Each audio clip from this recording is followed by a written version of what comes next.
სასამართლო ახსენეთ და მე მინდა ერთი რამე შეგახსენოთ. ესე იგი, მოსამართლეებს ხო ნახეთ რა უქნეს იქ კვერცხები და რო დაუშინეს და ესე იგი ეს ნორმალური იყო. ეს რო სააკაშვილის დროს ვინმეს გაეკეთებინა, გაციმბირება არ აცდებოდა და ყველა სისხლის სამართლის პასუხისგებაში მიეცემოდა. მე ხლა რამდენად ვიცი ადმინისტრაციული წესი დაისაჯა რამდენიმე პირი. რატო არ არის დღემდე დაჟილი ეს ადამიანები? აი, როდესაც კვერცხები ეცროლეს ადამიანს და არ დაისაჯენ. როდესაც მოსამართლეებს ყოველ დღე პროცესზე შეურაცხყოფას აყენებენ და არავინ არ ისჯება ამის გამო, რომ ვაიმე ამერიკამ და დასავლეთმა არ რაქნას. აგერ ისე გათავხედდნენ ეხლა ქუთაისში საკუთარ სახში მიადგნენ მოსამართლეს და ობსტრუქციები მოაწყვეს იქ. ოპერაშვილის საცხოვრებელ სახლთან ხმაური იყო. ოპერაშვილი ოცნების რეჟიმის სწორედ ის მოსამართლეა, რომელმაც ქუთაისის სააპელაციო სასამართლოში პათუმალებისა და ნეტგაზეთის დამფუძნებლის მზია ამაღლობელის პატიმრობასთან დაკავშირებით საქმე წარმოებაში არ მიიღო. ადგილზე შეკრებილები ამბობდნენ, რომ ოქროპირაშვილი კლანის წევრია და ის ეგრეთ წოდებული ხელისუფლების ბინძურ დაკვეთებს ასრულებს. ადგილზე სოლიდარობის ნიშნად მივიდნენ მუსიკოსი ნინო ქათამაძე და პედაგოგი ლადო აფხაზევა. იმდენად უკანონო იყო მზიას პატიმრობა, ვუშვებით დიდ შესაძლებლობას, რომ შეიძლებოდა სააპელაციო სასამართლოს განიხილა და მზია გაეთავისუფლებინა უკანონო პატიმრობიდან, მისთვის შეესწვალა აღკვეთის ღონისების სახით შეფარდებული პატიმრობა.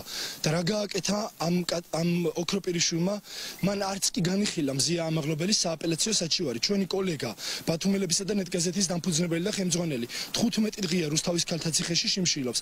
მის ჯანმრთელობას და სიცოცხლეს მისი ჯანმრთელობის მდგომარეობის გათვალისწინებით ემუქრება საფრთხე და მოსამართლე ოქროპირიშვილი აიღებს ვალდებულებას ის პასუხისმგებლობას მზიას რომ რამე დაემართოს, ვიდრე გვეყოლება ქვეყანაში ასეთი მიკერძოებული ივანიშვილის მოსამართლეები, არც ერთი ჩვენგანის, არც ერთი კრიტიკული და დამოუკიდებელი ჟურნალისტის უფლება არ იქნება დაცული. თუ იღებს პასუხისმგებლობას ეს ეგრეთ წოდებული მოსამართლე, რომ მზია რაიმე არ დაემართება, მზია ჯანმრთელად იქნება და თუ არის საერთოდ დაცული მისი უფლებები. მე ვფიქრობ დაჭერიდან უკვე მისი უფლებები შელახული იყო, მან არაერთი წნეხი განიცადა და დღეს კვირა დღეა და აი ჩვენი მოსამართლე ისვენებს ოჯახთან ერთად და მზია კი ციხეში არის.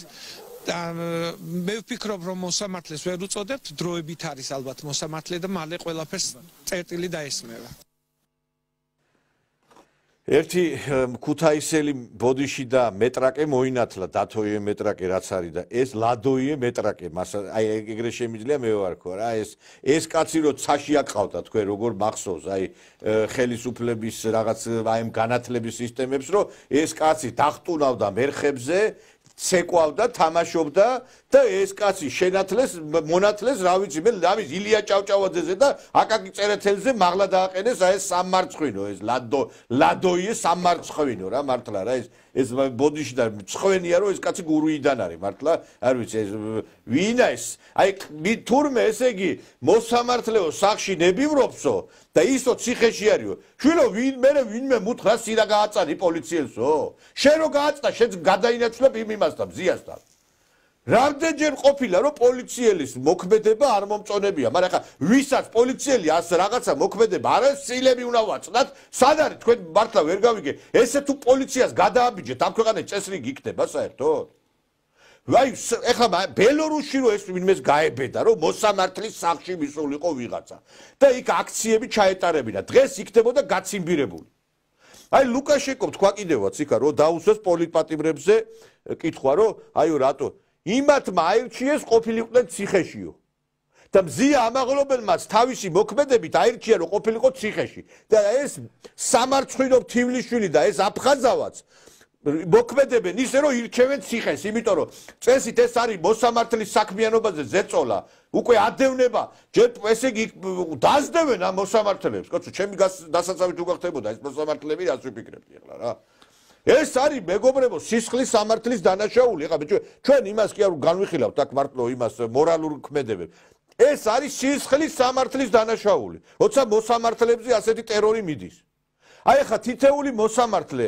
რომელიც განაჩენის გამოსატანად შევა იქ თავის ოთახში ეხლა იმაზე უნდა იფიქროს ამ მოსამართლემ ვინმე სახში მომივარდება ვინმე კვერცხებს მესვრის ვინმე რას გამიკეთებს ეს არ არის სამართლებრივი ქვეყანა. ამ შემთხვევაში არ ირღვევა მოსამართლის უფლება. აბა ამას არ ვლაპარაკ ყოფენ სისხლის სამართლის დანაშაულება. მოსამართლეს არ შეიძლება რომ ესე დაძდებდე და მართლა სახში მიუვარდე კვერცხები ესრო. ჯერ იქ უნდა დაეჭირათ იქ ყველა დასაჭერი იყო იქ ვინც ეს გააკეთა.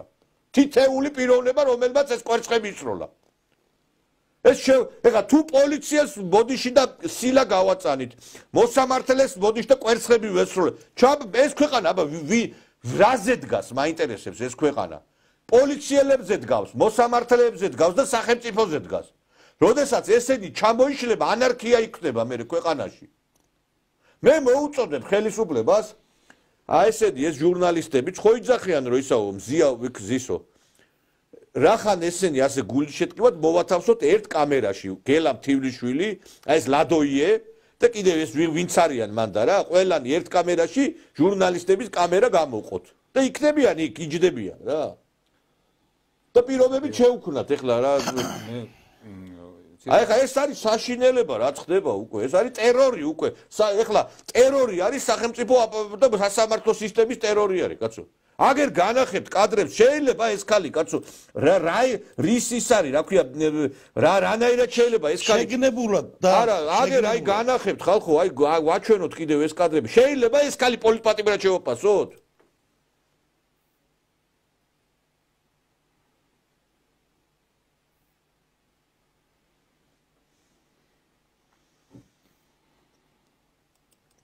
ორმოცდაათი კამერა იღებდა იქ ინციდენტს და ეხლა ლაპარაკობენ სახეში შეაფურთხა ივანო დგებუაძევო. ეს რო ესე მომხდარიყო, ხო დაფიქსირდებოდა. კიცებულება აგერ დევს რომ ცილა გააწდა. და თქვენ მანახეთ ის კიცებულება რომ მართლა ვიღაცა ტუალეტში არ გაუშვესო და ბოდიში და რაღაცა. ბოდიში და ბოლომდე უნდა მოიხადოს ამ ქალმა ციხე. არავითარ შემთხვევაში დანდობა ასეთ ადამიანებს. ვინც პოლიციელებზე სილას ხელს აღმართავს, არავითარ შემთხვევაში დანდობა.